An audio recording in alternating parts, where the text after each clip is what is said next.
제가 참 물정을 몰랐던 게, 저는 마음만 먹으면 뭐 오늘이라도 당장에 이 택시 운전을 할 수 있는 건 줄 알았습니다. 내가 이제 안식을 하면서 이제 택시 운전을 하면서 또 이 성도들의 애환을 좀 이제 경험해야 되겠다, 그렇게 생각을 했는데요. 이 막상 제가 알아보니까 그게 아니에요. 이 택시 운전을 하려면은 뭐 밟아야 되는 거쳐야 되는 절차가 얼마나 다양하고 복잡한지, 우선 그 택시 운전 면허 자격증이 없으면 안 된다는 거예요. 근데 그 생각을 왜 못했는지 모르겠습니다. 이 택시 면허 자격증을 따는데도 아무나 또 시험 볼 수 있는 권한이 있는 게 아니고, 운전 적성 정밀 검사를 통과한 사람만이 택시 면허 자격증을 시험을 치를 수 있다는 겁니다. 그래서 제가 이제 안식월이 되자마자 그 수원에 있더라고요. 운전 적성 정밀 검사 시험. 이게 한 3시간에서 3시간 반짜리 시험이에요. 뭐 인성 검사부터 이제 순발력 뭐 이런 여러 가지를 이제 다 검사를 하는데요. 아침에 이제 또 그 수원의 그 시험장에 그 주차가 어렵다 그래서 이제 지하철을 타고 갔습니다.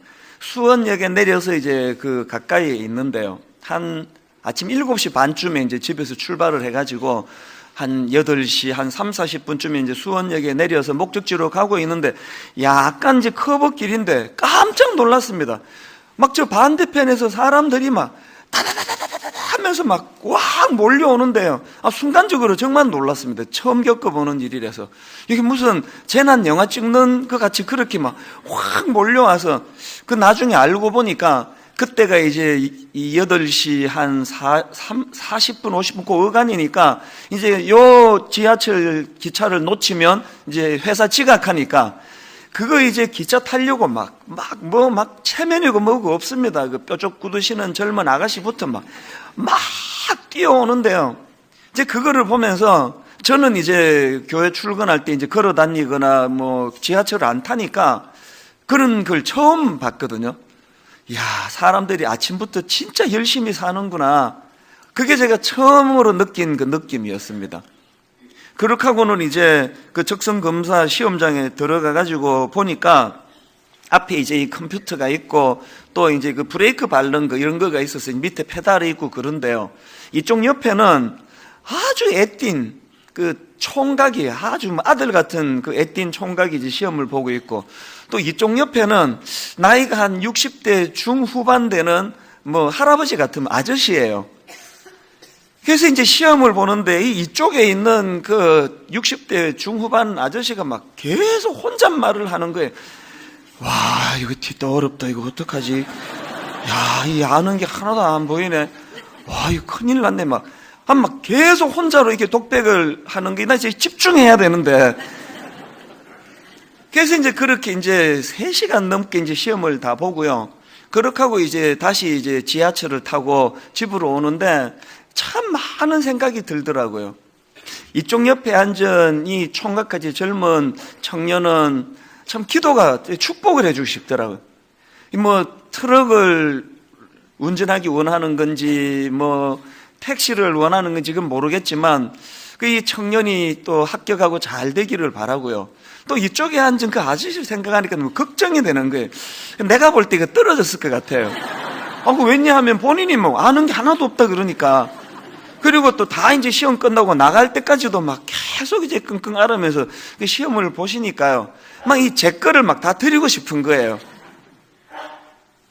저는 합격했거든요. 제 합격을 그분한테 드리고 싶더라고요. 옆에 계시는 그 아저씨한테. 그러면서 제 마음속에 그날 참 많은 생각을 했습니다. 야, 우리 성도님들이 아침부터 그냥 회사 지각 안 하려고 다다다다다다 뛰는 그런 경쟁으로부터 시작해가지고, 그 옆에 그 소리가 지금도 막 애잖아요, 저한테는.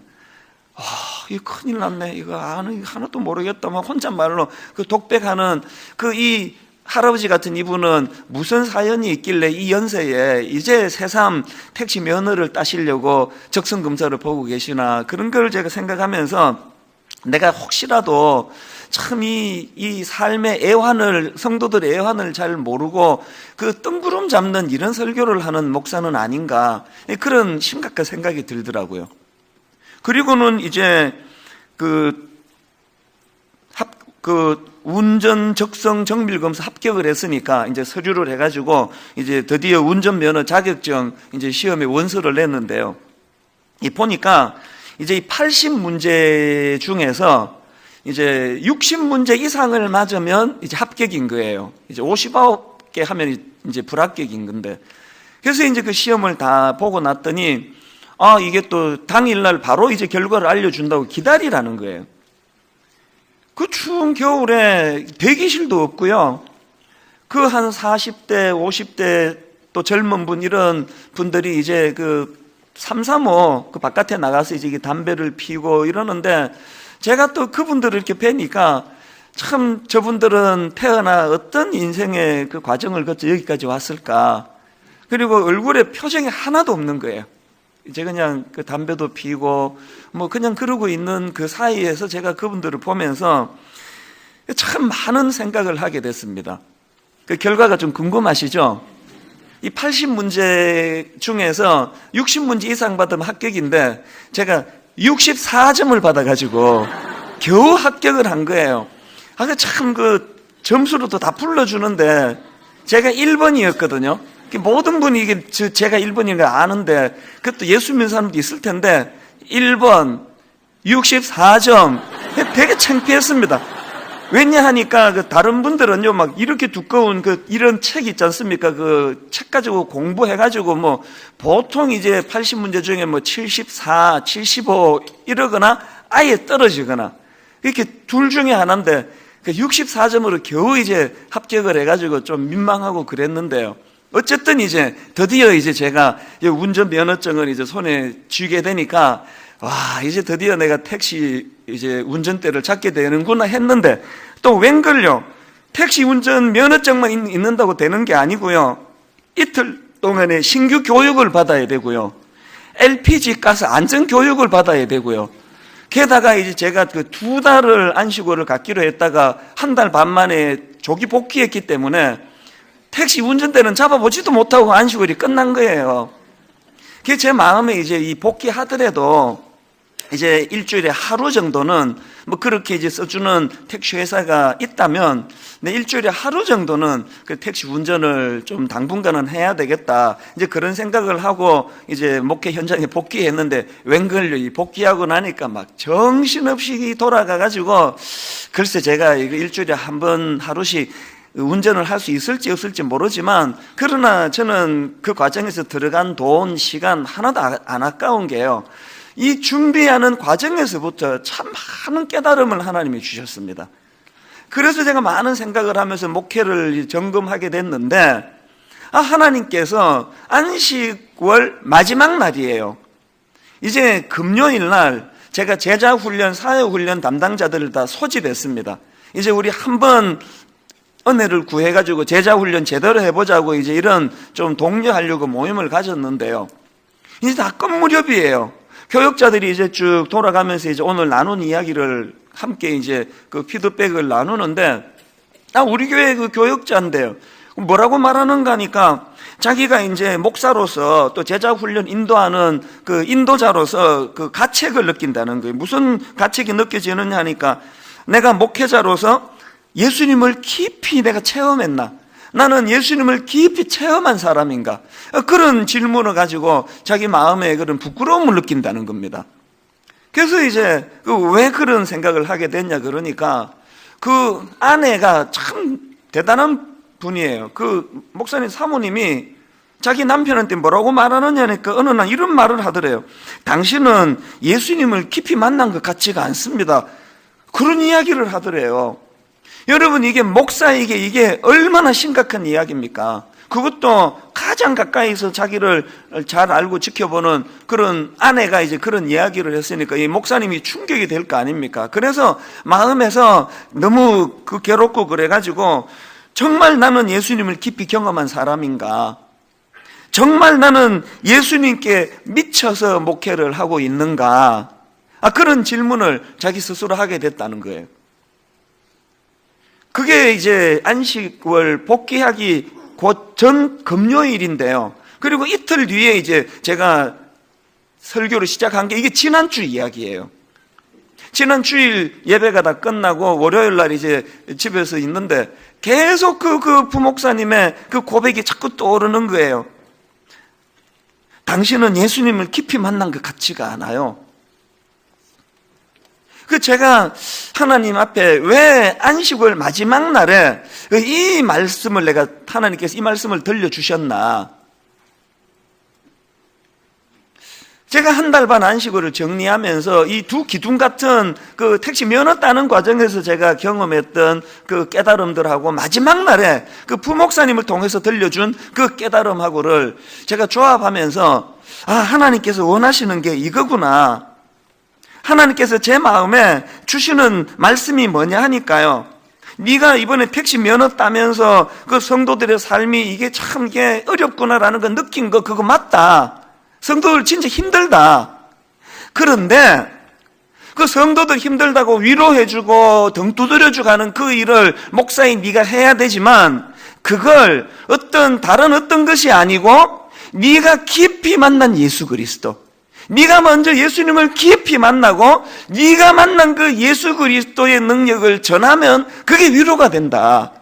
분당 우리 교회는 뭘 이벤트하고 그냥 떡 나눠주고 이래서 위로가 되는 게 아니라 목사인 네가 먼저 깊이 만난 예수 그리스도, 그 만난 예수 그리스도를 성도들에게 전할 때에 성도들이 삶 속에서 크고 작은 어려움과 싸울 수 있는 힘과 능력이 그 복음에서 나온다. 이걸 제 마음에 하나님이 깨우쳐 주시는 것 같았습니다. 제가 이런 맥락으로 보니까 오늘 본문 8장 18절 말씀이 계속 제 마음에 맴도는 겁니다. 생각하건대 현재의 고난은 장차 우리에게 나타날 영광과 비교할 수 없도다. 지금 바울이 이 고난이라고 하는 막연하고 추상적인 개념을 현재라고 하는 구체적인 개념을 앞에다가 도입해가지고요, 현재의 고난이라는 구체적인 표현으로 지금 설명하고 있는 거 아닙니까? 성도들이 겪는 고통이, 고난이 막연한 그런 게 아니고 실제적인, 내가 면허장에서 만나보고 적성검사장에서 만나봤던 그분들처럼 실제적인 삶의 무게를 가지고 살아가고 있다는 거예요. 바로 몇 구절 지나면은 바울이 자기가 겪었던 현재의 고난을 이렇게 표현하지 않습니까? 로마서 8장 35절부터 세 번역으로 보십시오. 누가 우리를 그리스도의 사랑에서 끊을 수 있겠습니까? 그 다음부터 항목을 보십시오. 환난입니까? 공고입니까? 박해입니까? 굶주림입니까? 헐벗음입니까? 위협입니까? 또는 칼입니까? 성경에 기록된 바 우리는 종일 주님을 위하여 죽임을 당합니다. 우리는 도살당한 양과 같이 여김을 받았습니다. 한 것과 같습니다. 여러분 지금 여기서 열거되고 있는 것들이 얼마나 실제적이고 얼마나 구체적인 겁니까? 그리고 한 인간이 감당하기에는 얼마나 무거운 것들이에요. 많은 학자들이 이 본문 로마서 8장 18절을 해석하면서 여기 나오는 현재의 고난은 예수님 때문에 겪는 핍박을 의미하기도 하지만 더 포괄적으로 이 땅을 살아가는 모든 그리스도인들이 겪는 삶 속에서의 아픔과 애환, 이것들이 다 포함되는 표현이라는 거예요. 한번 생각을 해 보십시오. 실제적으로 지금 우리가 겪어야 되는 고난은 이렇게 구체적이고 이렇게 버거운 것이라면 이 현재 내게 주어진 이 고난과 맞서는 복음은 어떤 것이어야 되겠습니까? 막연하고 두루뭉술하고 추상적인 것으로는 안 된다는 거예요. 내가 믿는 하나님의 능력, 내가 알고 있는 예수 그리스도의 이름의 능력, 복음이 가지고 있는 실제적이고 구체적인 능력, 이 구체적인 능력으로 대응해야 이 구체적으로 내게 찾아오는 고난과 맞설 수 있다는 거예요. 제가 참 반성한 게 내 설교도 혹시 이런 거 아닌가? 우리 성도님들도 예수님을 막연하게 추상적으로 믿는 거 아닌가? 현재의 고난을 이길 수 있는 복음이 주는 현재의 소망, 현재의 능력, 이걸 우리가 하나님 앞에 구해야 되겠다. 그래서 저는 이런 맥락에서 바울이 로마서 1장 16절에서 했던 그 선포, 내가 복음을 부끄러워하지 아니하노니 이 복음은 모든 믿는 자에게 구원을 주시는 하나님의 능력이 됨이라. 하나님, 이 말씀이 살아 역사하는 하나님의 말씀이어서 저와 우리 성도님들, 특히 어려운 고난 중에 있는 성도들에게 복음이 예수 그 이름의 능력이 저들 삶에 나타나게 해주시기를 원합니다. 기도가 나오는 거예요. 저는 오늘 이 본문을 중심으로 우리가 이런 실제적인 삶의 능력으로서의 복음이 작동되고 있는지를 점검하기 위해서 우리가 자꾸 던져야 되는 질문들, 이것들을 제가 한 3가지로 정리를 해봤는데요. 여러분, 첫째로요, 복음이 내 안에서 작동되고 있는지를 점검하기 위한 첫 번째 질문이 뭐냐? 복음이 주는 소망이 현재의 고난에 맞설 능력이 되고 있느냐는 거예요. 예배 드릴 때 그냥 머리 끄덕끄덕하고 받아 적고 하는 이런 것보다 삶 속에서, 직장에서 속썩이고 애먹이는 그 큰아들 앞에 놓고 또 어떤 병을 만나 실험하고 있는 그 현실 앞에서 그럼에도 불구하고 복음이 내게 소망이 되어서 이 현재의 고난과 맞서 싸우는 이게 실제적인 능력이 되고 있는지를 점검해야 된다는 거예요. 여러분이 로마서 8장 18절이 있습니까? 생각하건대 현재의 고난은 장차 우리에게 나타날 영광과 비교할 수 없도다. 여러분, 고난의 현장에서 이 18절과 같은 선포가 여러분 입술에서 터져 나오고 있습니까? 이런 확신에 찬 고백이 가능하기 위해서는 지난주 말씀드린 것처럼 이 복음과 관련한 정확한 영적인 지식이 작동이 돼야 되는 거예요. 그 어려운 고난의 현장, 삶의 현장 속에서 바울이 로마서 5장에서 강조했던 이 하나님의 칭의의 은혜,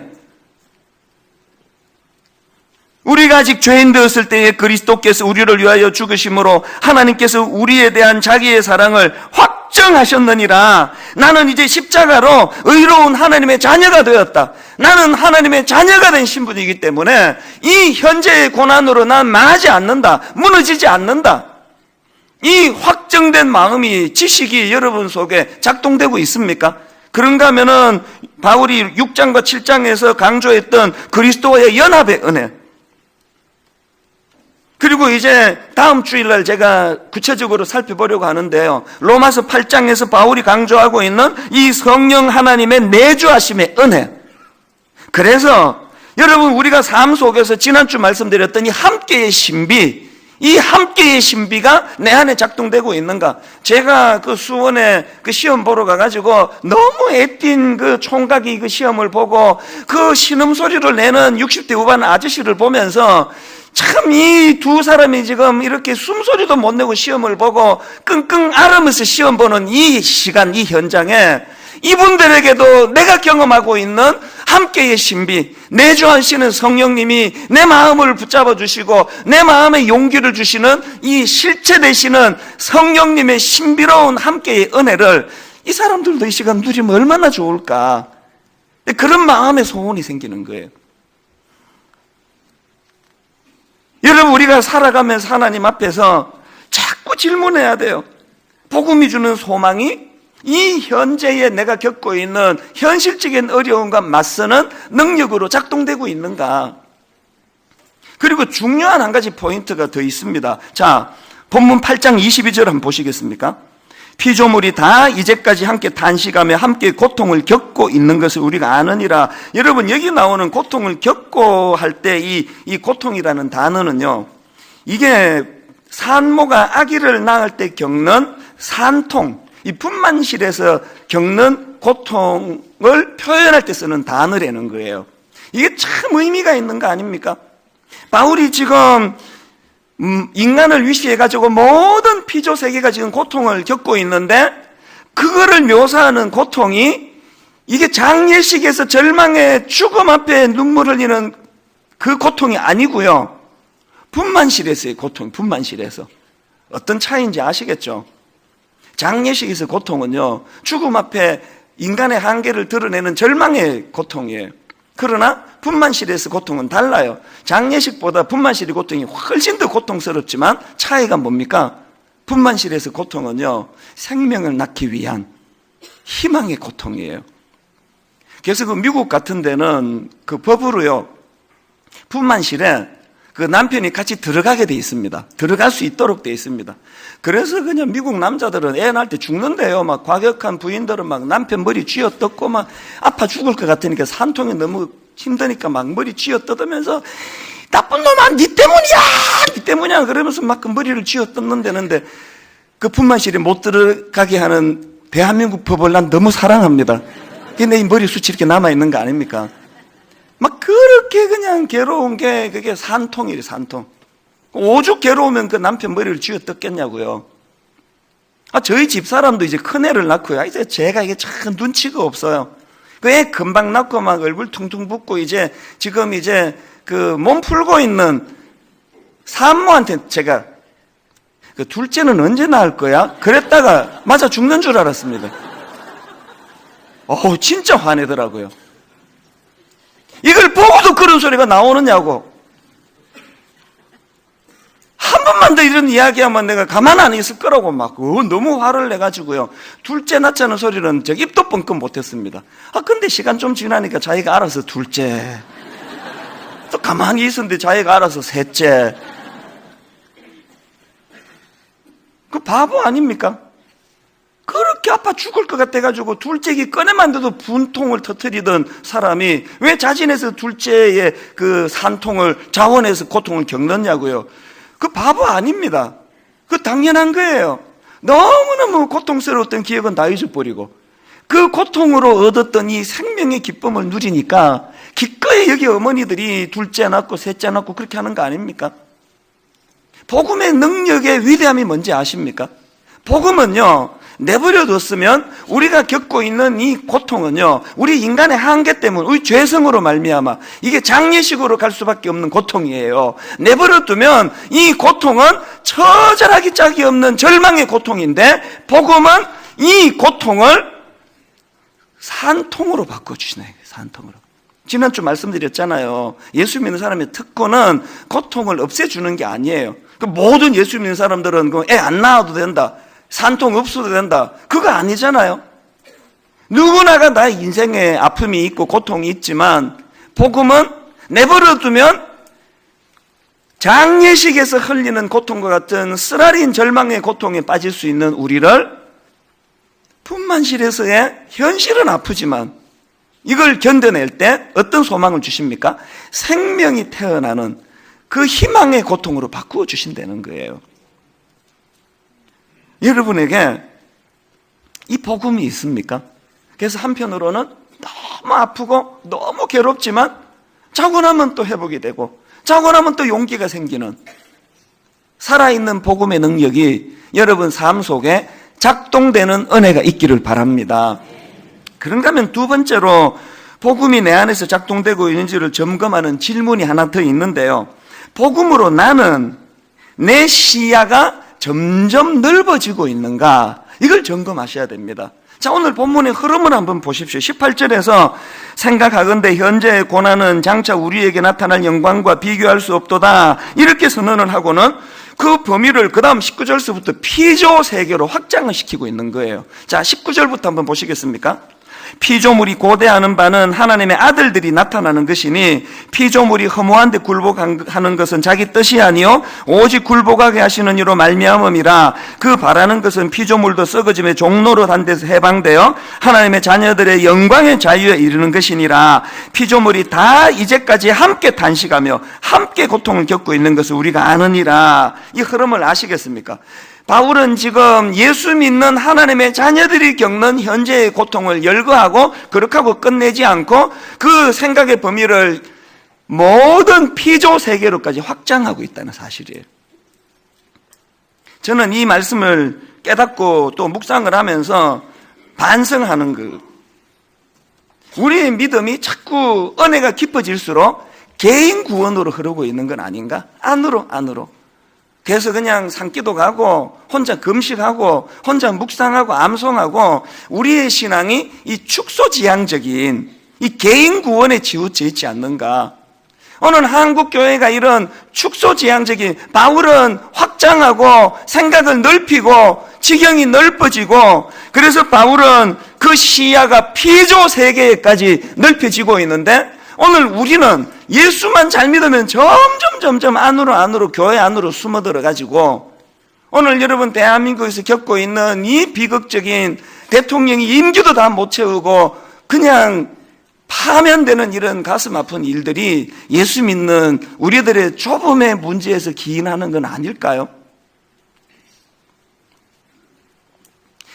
저는 참 교회 이름을 참 잘 지었다고 저는 자부합니다. 제가 어떻게 이름을 이렇게 지었을까? 우리 교회라는 이름이 이게 너무 좋은 이름인 거예요. 이중적인 의미가 있거든요. 양의 우리. 그래서 이제 목자 되시는 주님께서 울타리 쳐주시는 그 우리가 든든히 서간다는 차원에서 우리라는 뜻이 있고요. 그런가 하면은 나와 너가 함께하는 우리라는 공동체가 있습니다. 더군다나 우리 구호는 로마서 12장 15절 즐거워하는 자들과 함께 즐거워하고 우는 자들과 함께 울라. 그래서 함께 울고 함께 웃는 우리. 이름이 너무 좋은 것 같아요. 게다가 보너스로 교회 이름이 좋아가지고 전국에 그냥 교회들이 우리 교회를 위해서 기도해주고 새벽마다 울부짖어가지고 교회가 엄청나게 지금 부흥하고 있는 거 아닙니까? 제가 다른 교회 집회 갈 때마다 이제 우리 교회는 됐으니까 당신들 교회를 기도하라고 그렇게 부탁을 해도 계속 우리 교회를 부흥시켜달라고 그 교회 이름을 너무 잘 진 거예요. 근데 여러분 15주년이 되는 지금 저는 이 이름의 위험성을 발견합니다. 이 우리가 주님을 상징하는 은혜의 우리가 되지 않고 우리끼리라는 편협한 우리 울타리 짓는 걸로 우리가 되면 아주 나쁜 이름이에요. 이 우리, 나와 너가 어우러지는 우리가 우리끼리라고 하는 폐쇄적이고 편협한 우리가 되면요, 이게 지금 바울의 본문의 정신을 역행하는 거 아닙니까? 그런 면이 또 없잖아. 자꾸 생기는 것 같아. 마음이 아파요. 우리의 지경이 넓어지는, 어디까지, 안 믿는 사람 정도로 옮겨지는 게 아니라 피조 세계까지. 예수 믿는 우리는요, 창조주 하나님이 내 아버지가 되시기 때문에 그 등산하다 놓여있는 돌멩이 하나에서도 우리는 창조 질서를 느껴야 되는 거예요. 전에도 그런 말씀 드렸잖아요. 어떤 사람은 좁아 터진 그 편협한 그 생각을 가지고 지 앞마당만 쓰는 사람이 있고요. 똑같이 앞마당을 썰어도 지구의 한 모퉁이를 쓰는 사람이 있습니다. 지금 온 나라가 다 타락하고 애들이 그냥 청소년들이 변질되어 있는데 내 새끼만 그냥 교육 잘 시키면 된다 그래가지고 되던가요? 우리의 시선이 자꾸 넓어져야 돼요. 멀리 더 넓은 곳. 그래서 진보, 자유 다 좋은데요. 보수 다 좋은데요. 좀 서로를 인정해주고 서로의 장점을 살리면서 조화를 이루면서 다투지 않는 서로의 장점이 살아나는 선의의 경쟁이 벌어지는 그날을 놓고 저는 기도하고 있습니다. 믿는 우리가 이거 놓고 기도해야 된다고 저는 생각합니다.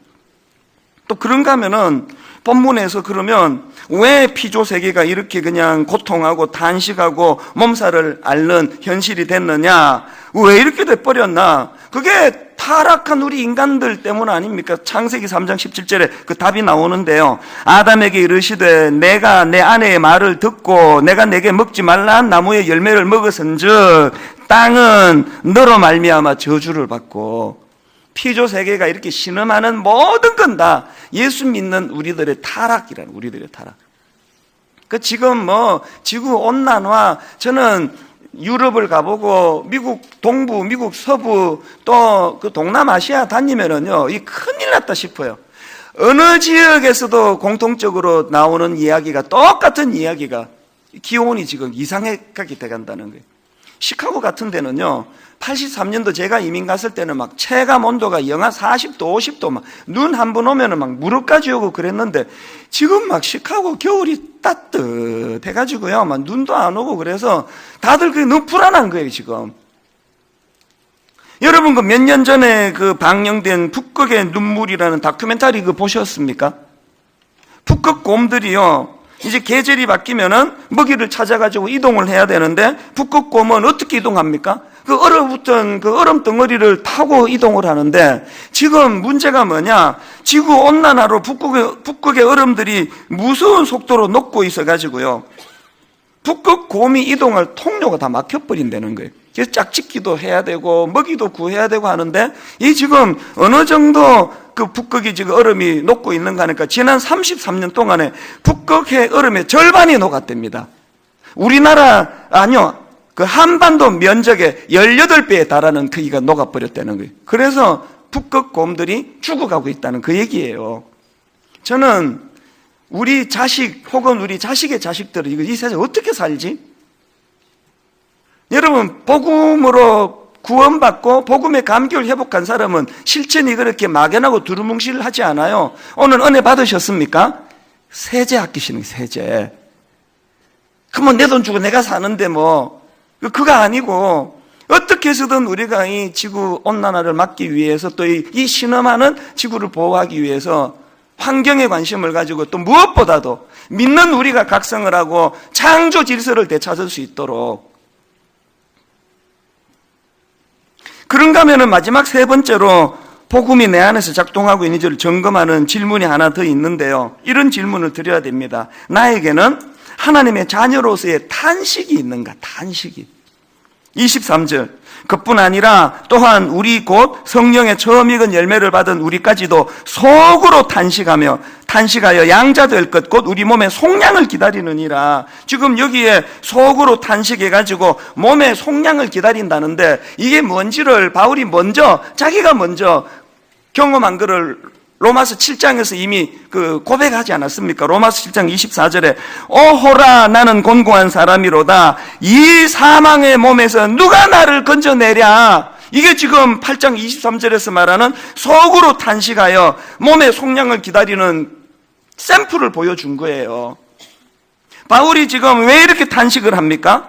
로마서 7장 16절 만일 내가 원하지 아니하는 그것을 행하면 내가 이로써 율법이 선한 것을 시인하노니 이제는 그것을 행하는 자가 내가 아니요 내 속에 거하는 죄니라. 18절 내 속 곧 내 육신에 선한 것이 거하지 아니하는 줄을 아노니 원함은 내게 있으나 선을 행하는 것은 없노라. 뭘 지금 고백하는 겁니까? 여러 번 말씀드렸지만 중요한 이 already but not yet already not yet 이미 십자가로 구원받았지만 은혜의 감격을 누리지만 그러나 아직 완성되지 않은 이 구원을 향하여 나아가는 여정길에 있는 자기를 인식하기 때문에 여전히 우리가 경계하고 탄식하는 것은 이 죄의 본능을 가진 내 육신이에요. 그래서 아무리 믿음 좋다고 그냥 사람들이 여러분을 존경한다고 해도 우리는 우리 자신을 탄식해야 돼요. 나는 다 이루었고 나는 이 문제가 없고 니들이 문제라고 설교하면 그 위선이에요.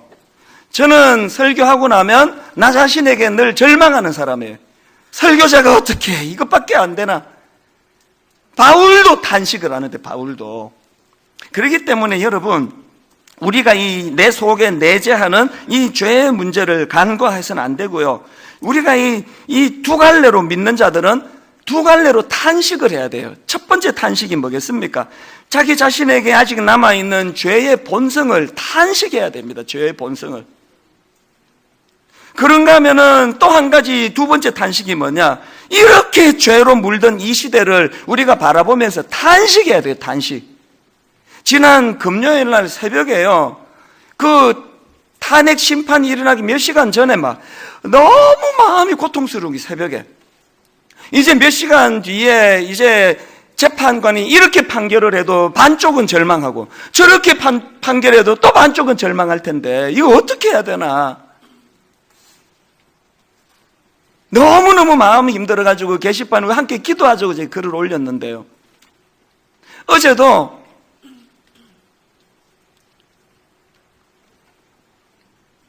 마음에서 탄식이 나오는 게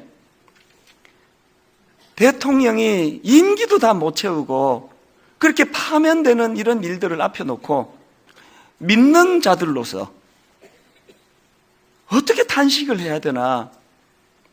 근데 제 마음에 불쑥 여호수아서에 나오는 이스라엘 백성들의 절망이 불쑥 떠오르는 거예요. 여러분 다 아시다시피 이스라엘이 가나안 정복 전쟁 과정에서 아이성과의 전투에서 이건 100% 이긴다 확신했는데 아이성과의 전투에서 패배를 하지 않습니까? 패배가 얼마나 치명적이었던지 여호수아 7장 5절에 백성들 한번 보십시오. 아이 사람이 그들을 36명쯤 쳐 죽이고 성문 앞에서부터 스바림까지 쫓아가 내려가는 비탈에서 쳤으므로 백성의 마음이 녹아 물같이 된지라. 이 슬픔을, 절망을 이해하시겠습니까? 여러분, 뭐에 실패해가지고 마음이 녹아서 물같이 돼본 경험이 있습니까? 백성들이 지금 그런 상황이에요. 그래서 왜 이렇게 이거 100% 이긴다 했는데 이 전쟁에서 패했나? 원인을 분석해 보니까 아간이라는 인간의 범죄 때문이었어요. 그랬는데 여러분, 그것이 판명되고 난 이후인데 이 여호수아와 지도자들의 모습을 한번 보십시오. 7장 6절. 여호수아가 옷을 찢고 이스라엘 장로들과 함께 여호와의 궤 앞에서 땅에 엎드려 머리에 티끌을 뒤집어 쓰고 저물도록 있다가, 범죄는 아간이 저질렀는데 그 인간은 안 보이고 지금 머리에 죄를 무릅쓰고 통곡하며 회개하는 사람은 여호수아와 장로들이라니, 장로들. 오늘 저는 이 말씀 앞에서 믿는 우리가 이 가슴 아픈 대한민국 현실을 어떻게 해야 되는지에 대한 답이 있다고 생각합니다. 8절을 보세요. 8절. 여호수아의 모습을 한번 보세요. 주여, 이스라엘이 그의 원수들 앞에서 돌아섰으니 내가 무슨 말을 하오리까? 내가 무슨 말을 하오리까? 자기 잘못인 것처럼 고백하는가? 할 말이 없다는 거예요. 오늘 우리는요, 할 말이 너무 많은 거 아닙니까? 밥 먹으면서도 분석하고, 이게 왜 그래? 누구 잘못인지, 뭘 없애야 되는지, 대한민국은요, 종편 이런 게 정신이 없이 나와가지고, 다 정치평론가, 다 정치평론가, 다 분석가예요. 그렇게 분석 잘하는 백성들이 모인 이 나라인데 어쩌다 이 꼴이 됐습니까? 여호수아처럼 내 잘못, 네 잘못 따지지 않고 죄를 머리에 무릅쓰고 하나님 앞에 통곡하며 기도하는 사람이 필요한 때라는 거예요. 제가 어제 홈페이지 게시판에 분당 우리 교회 회개와 기도를 선포한다고 제가 글을 올렸지 않습니까? 여러분 부탁드리는데요, 개인적으로 이제 매일 저녁 8시 30분 1분만 기도해도 괜찮습니다. 30분을 기도해도 괜찮습니다. 나라를 위해 기도해야 돼. 하나님, 이제 곧 대통령 선거가 있는데 이런 부끄러운 비극적인 역사가 반복되지 않도록 두 눈 부릅뜨고 좋은 지도자를 뽑을 수 있도록 영안을 주시기 원합니다. 그리고 이 혼미한 정국, 중국은 지금 또 사드 때문에 척하고 있고 북한도 지금 이렇게 하고 있는데, 하나님, 이 나라와 민족을 보호하여 주시되 우리의 회개를 통해서, 그런가 하면은 금식을 선포합니다. 매일 한 끼씩 금식도 괜찮고요, 일주일에 한 끼도 괜찮습니다. 금식하면 우리 윗대 어른들이 또 역사적으로 국가가 위기를 만날 때마다 금식하며 하나님께 기도했던 그 기도의 능력이 이 한반도 땅에 나타나게 되기를 바랍니다. 그런가 하면은 주중에 드림센터 9층의 기도실에 30분도 좋고 1시간 줬어요. 릴레이 기도가 계속되므로 저 기도실에서 나라를 위한 기도 소리가 끊어지지 않는, 오늘 이 시대의 여호수아와 같이 아간 잘못이다, 아간 목만 치면 된다, 그렇게 분석도 해야 되겠지만 우리의 죄를 용서해 주시기 바랍니다. 오늘 믿는 자들의 탄식, 믿는 자들의 이 죄성으로 인한 이 가슴 아픈 현실을 주님 앞에 눈물로 토로하는 저와 여러분 되시기를 바랍니다. 결론을 맺으면서요, 최근에 나온 신간입니다. 그들도 우리처럼 괴로워했다. 저희 교회 그 교역자 사모님이 번역한 책이라서 그 책을 한 권 제가 받아서 어제 저녁에 읽는데요, 참 하나님이 이렇게 역사하시는구나. 그 책에 나오는 한 문장 제가 인용해 드리고 오늘 말씀을 마치려고 합니다. 조지 허버트, 영국의 시인이자 목사라고 하는데요, 조지 허버트의 제가 인용구를 읽어드리고 말씀을 마치겠습니다. 나는 그분의 능력을 드러내기 위해 산다. 그분은 한때 내 기쁨을 가져가셔서 나로 하여금 눈물을 흘리게 하셨지만 지금은 내 슬픔을 가져가셔서 나로 하여금 노래하게 하신다. 오늘 여러분 중에 이 조지 허버트 목사님이 경험했던 한때 내 기쁨을 가져가신 상태, 그래서 눈물이 빗물같이 쏟아지는 분이 계시다면 여러분이 가져야 되는 복음이 주는 소망이 뭡니까? 이제 곧 내 슬픔을 가져가셔서 나로 하여금 노래하게 하시는 그 하나님이 내 눈물을 거두어 주시는 그날이 있을 것이다. 조국 대한민국을 놓고 기도할 때 현실은 수치스럽고 비참하게 짝이 없는 현실이지만 하나님 오늘의 이 부끄러운 이 현실이 이제 이 나라가 시스템으로 움직여지고 이 나라가 누구 어느 선진국 앞에서도 부끄럽지 않은 하나님이 역사가 발전하는 그런 계기가 될 수 있도록 이 소망을 가지고 우리가 나라를 위해 기도하기를 원합니다. 오늘 결론을 저는 이 찬양으로 맺기 원합니다. 이 모든 설교 말씀이 구현되기 위해서는 그 이름 비길 때가 어디 있나? 잴 수도 없고 셀 수도 없는 주 예수 이름 내가 생각할 때 내 마음속에 기쁨 넘치네. 그래서 결론은 우리의 소망 구원 되시는 주 그 이름 비길 때 어디 있나? 우리 가사를 생각하시면서 오늘 또 설교 말씀을 기억하시면서 함께 이렇게 찬양합니다. 그 이름 비길 때가 어디 있나? 잴 수도 없고 셀 수도 없는 귀하신 이름, 놀라우신 이름, 참되신 이름 우리 주 예수. 여러분 예수 그리스도 그 이름의 능력, 주 예수 이름 내가 생각할 때 내 마음속에 기쁨 넘치네. 우리의 소망 구원 되시는 주 그 이름 비길 때 어디 있나?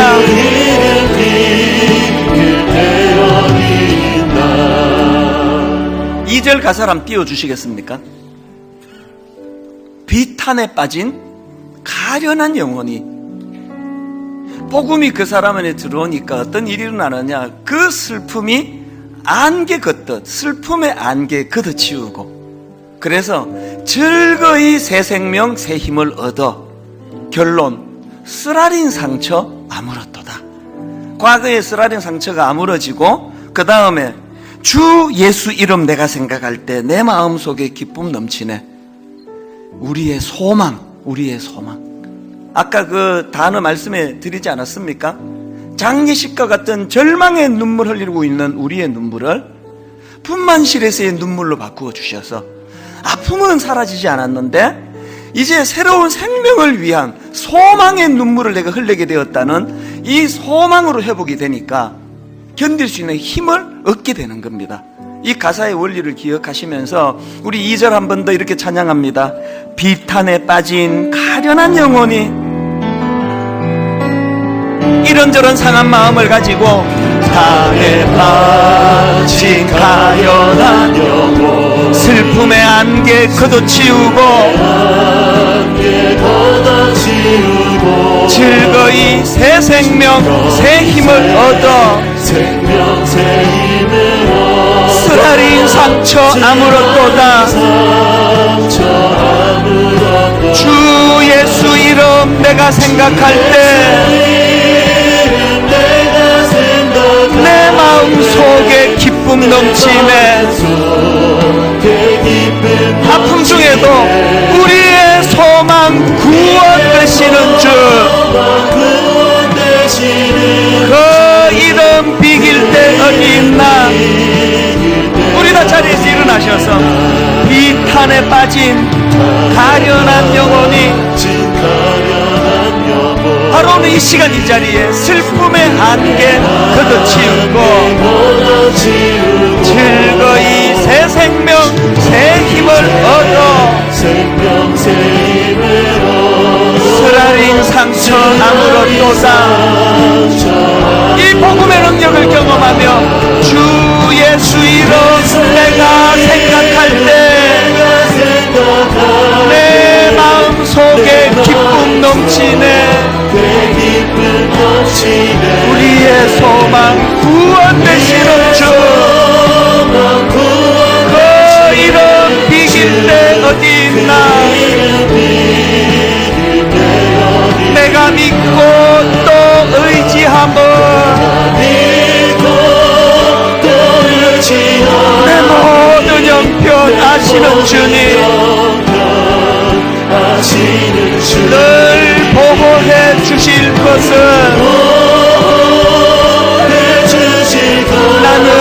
확실히 아네. 아하, 하나님의 은혜로 있을 데 없는 자,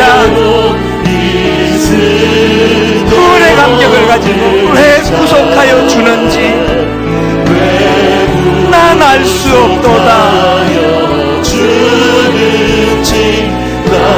너무 힘들고 답답한 현실이지만 복음의 소망을 가지고 내가 믿고 또 의지함을 내 모든 형편 아시는 주님 늘 보호해 주실 것을 나는 확실히 아네.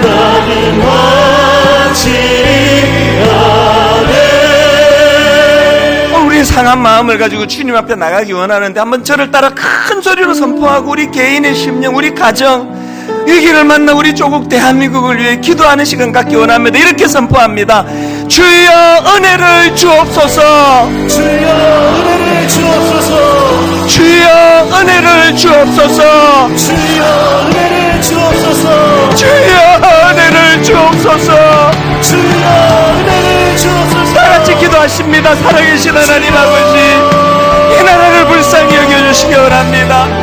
하나님 아버지, 풍전당과 같은 위기의 상황을 만났는데 하나님 아버지, 오늘 우리를 불쌍히 여겨주심으로 말미암아 아버지 하나님, 절망으로 치달을 수밖에 없는 이 아픔과 고통을 아버지 분만실에서의 고통으로 바꾸어 주신 하나님의 능력을 우리는 경험하기를 원합니다. 주 예수 이름의 능력, 주 예수 이름의 능력이 우리 가정, 우리 삶, 우리 조국 대한민국 교회 교회들의 회복되기를 원합니다. 우리의 소망, 살아계신 주 예수 그리스도 그 은혜의 능력이 우리 삶 속에 나타나게 하여 주시옵소서. 아버지 하나님, 그 역사하신 주의 은혜를 구합니다. 아버지 하나님, 주님의 소망을 바라보게 해주시고 소망으로 하나님을 일어나게 해주시옵시며 소망으로 새로운 집을 사모하는 아버지의 은혜의 자리로 나갈 수 있도록 하나님 붙잡아 주시옵소서. 인도하시고 역사하신 주의 은혜를 구합니다. 우리의 소망이시며 우리의 고통이시며 생각하건대 현재의 고난은 장차 우리에게 나타날 영광과 비교할 수 없도다. 하나님, 이런저런 아픔과 상함과 고난 가운데 있는 주님의 자녀들, 또 우리 조국 대한민국 내버려 뒀으면 이것이 장제 절차로 치달을 수밖에 없는 절망과 고통의 쓰라린 아픔인데 복음이 내 안에, 예수 이름이 내 안에 자리 잡음으로 하나님, 이 쓰라린 고통이 분만실에서의 고통, 이 쓰라린 고통이 생명을 잉태하는 참 소망의 고통으로 전환된 것을 믿고 감사를 드립니다. 우리에게 이 소망이 자리 잡음으로 오늘 우리 그리스도인들이 나라를 위하여 금식하며 기도할 때에 예상하지 못한 하나님의 은혜가 이 나라 역사에 아버지 부어짐으로 말미암아 모든 오늘 아픔과 가슴 아픈 이 모든 이 쓰라린 현실들이 전화위복의 놀라운 축복의 통로가 되게 하여 주시옵소서. 그 일을 위하여 믿는 저희들이 주님 앞에 요수아처럼 나라와 민족을 그 회복을 위하여 기도하는 저희들이 되도록 저희들을 인도하여 주시옵소서.